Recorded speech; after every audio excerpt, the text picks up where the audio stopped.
are two sides to every secret, or are there? Cruel Summer Season 2 coming to us now.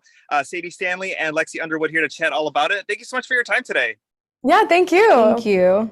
Let's start off talking a little bit about Megan and Isabella. Sadie, if you want to start off as far as like the other girl coming into your life, and what that's like and what we're going to see in the show. Yeah, absolutely. I play Megan Landry, and when we first meet her, she's a little bit more reserved. She is like a bit of a tomboy, and she's very ambitious. She's a straight A student. She has big plans for her life. She wants to get out of Chatham and be a coder. And she's been working really hard since she was a kid.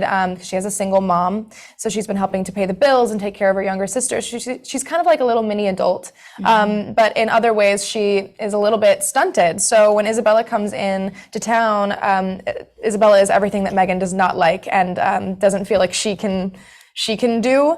She's very charming and magnetic, and Isabella, Megan just doesn't know what to do with that. But in the end, Isabella kind of inspires Megan and encourages her to let loose a little bit and be a teenage girl and make mistakes and kiss a boy or whatever it is, and try different things on and see how it feels on her.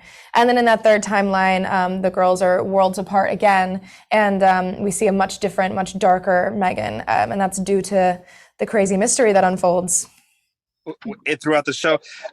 Lexi, as far as Isabella, tell me a little bit about like them becoming like her ride or die female friendship, especially during this time where it's a the white. We're gonna get to the fashion and to the music and then to that later, but as far as like the friendships of that time and what you wanted to bring to this character.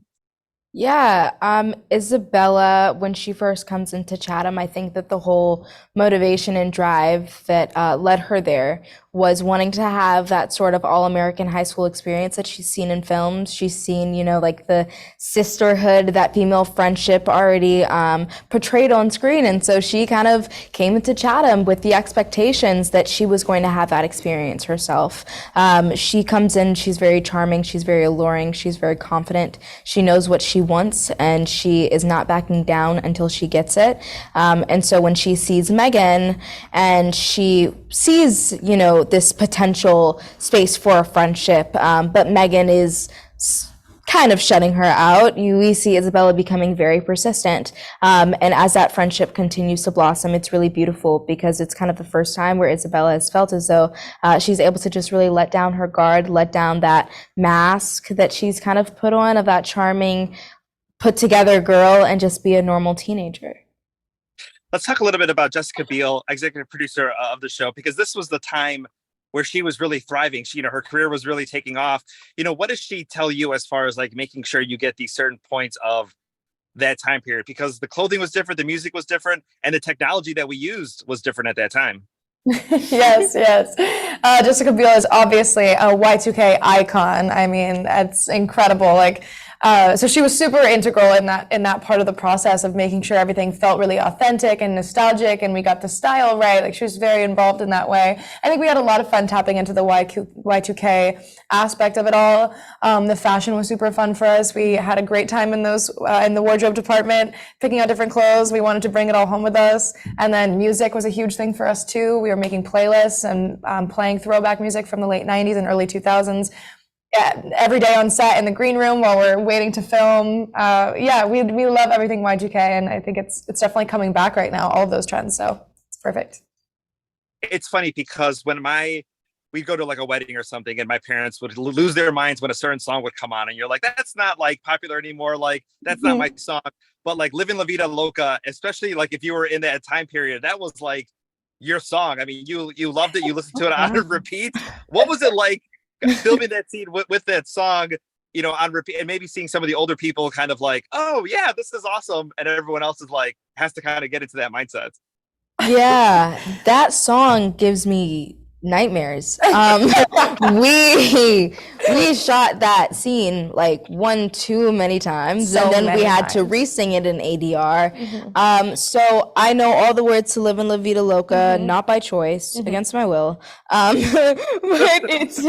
it's so fun, like, just to be able to like do those. I don't know, like live out like that, like teen, like that, like what the girls were doing, like during 1999, like they were dancing and singing "Livin' La Vida Loca." So to be doing that now, like in 2022, it's kind of like taking a time machine and like going back. But I'm so glad that a lot of like 90s kids are experiencing the nostalgia when they watch the show. Yeah, I definitely have a lot of friends that are like, oh, I wore this, I wore that, or they're playing one of my favorite songs. Let's talk a little bit about the fashion, because it's a different time period, but you want to get it, especially since 3 different parts of the show, and the styles are distinct. Is there anything that you were like, oh, when I'm offset, I want to wear this trend, or this is something I'm going to continue, or something of like, thank goodness this was 20 plus years ago? I think we both kind of loved it. I mean, all my timelines are super different for Megan's. That first timeline is very something I would wear when I was growing up too, just like t-shirts and shorts and overalls, and it's giving 90s, but in a very more relaxed way. And then I get to have a little bit more fun in the second timeline, and she's showing her her stomach, and she's wearing low-rise jeans and like little scarves, and like it's very Y2K. I loved it. And then that third timeline is definitely something I wouldn't wear in my personal life, really. But it's really fun to tap into that like grunge Y2K and that like darker, like edgier version of that. So loved it. In Summer '99, Isabella had like some of like, I feel like the most like out there looks. So being able to like play around even with, like the blonde highlights, like all of those things, it inspired me to add blonde highlights into my hair after. So I was like taking a lot of those things, and I was like, wow, like I want to start dressing with low-rise jeans. I was like really inspired by all the fashion in the show. And I love each and every single version of Isabella because they're all so different, but still like so cool at the same time, which is what's so like charming and alluring about her. It's very effortless, and I love it. Awesome. And plus there were so many twists and turns in season number 1. I'm loving already how this is turning out for season number 2, but cannot wait to continue watching Mondays on Freeform, the next day on Hulu, Cruel Summer. Sadie, Lexi, thank you so much for your time today. Thank you. Thank you so much, Rudy.